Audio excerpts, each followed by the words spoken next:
क्या आप जानते हो कि रावण के पतन का कारण शूर्पणखा थी, लेकिन कैसे? रामायण के मुजब शूर्पणखा को रावण की बहन बताया गया है।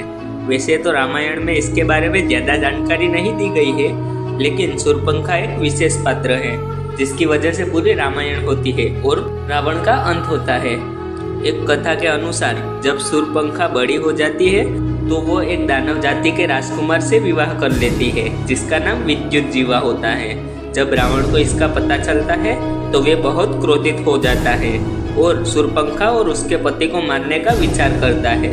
रावण इतना ज्यादा क्रोधित इसलिए भी होता है कि शूर्पणखा का पति दानव जाति का होता है और कहा जाता है कि दानव और राक्षस एक दूसरे से नफरत करते हैं, एक दूसरे को हमेशा मारने की सोचते रहते हैं। रावण ने उसकी सेना को हरा दिया और उसके बाद विद्युतजीवा को खत्म कर दिया।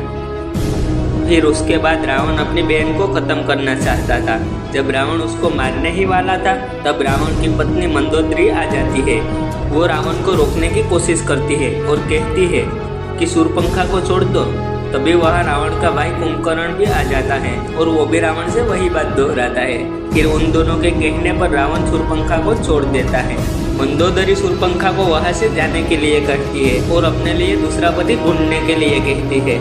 फिर शूर्पणखा वहाँ से चली जाती है और अपना जीवन लंका के साथ दक्षिण भारत के जंगलों में बिताती है, लेकिन वो कभी भी नहीं भूलती कि उसके पति को मारने वाला कोई और नहीं उसका भाई ही है। जब राम जंगल में अपना वनवास काट रहे होते हैं तब उसी जंगल में शूर्पणखा एक सुंदर स्त्री का रूप धारण करके आती है। वो श्री राम को देख के ही मोहित हो जाती है और प्रभु के समीप विवाह का प्रस्ताव रखती है, लेकिन प्रभु श्री राम उसको मना करते हैं। तो राम के मना करने के बाद शूर्पणखा वही प्रस्ताव श्री राम के भाई लक्ष्मण के पास लेके जाती है, लेकिन लक्ष्मण भी उसे मना कर देता है। फिर शूर्पणखा को बहुत ज्यादा गुस्सा आता है और वे अपने वास्तविक रूप में आ जाती है और वे माता सीता पर आक्रमण कर देती है। फिर लगभग सभी को पता है कि लक्ष्मण उसकी नाक और कान काट देता है। शूर्पणखा गुस्से से लाल हो जाती है और वहाँ से चली जाती है। तो ये सब होने के बाद वे अपने भाई खारा के पास जाती है। शायद आपको खारा के बारे में नहीं पता होगा, लेकिन कहा जाता है कि खारा भी रावण का भाई था। फिर शूर्पणखा पूरी बात खारा को बताती है, लेकिन वो यह नहीं बताती कि उसने सीता माता पर हमला किया था। फिर उसका भाई खारा और उसके मित्र अपनी सेना के साथ प्रभु राम पर आक्रमण करते हैं, लेकिन राम उनकी सेना को हरा देता है और बाद में उसको खत्म भी कर देता है।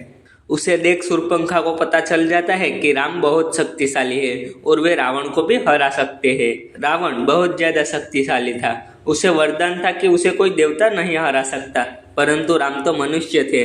इसके बाद शूर्पणखा रावण के दरबार में जाती है और सारी बात बताती है कि कैसे राम ने उनके भाइयों का वध किया और उनकी सारी सेना को खत्म कर दिया। साथ ही शूर्पणखा की बहुत ज्यादा बेइज्जती की। शूर्पणखा रावण को इसका बदला लेने को लिए कहती है और यहाँ पर रावण को माता सीता के बारे में बताती है कि सीता बहुत सुंदर है और तुम्हें उसका अपहरण कर लेना चाहिए, जिससे राम और उसका भाई दुखी होकर मर जाएंगे।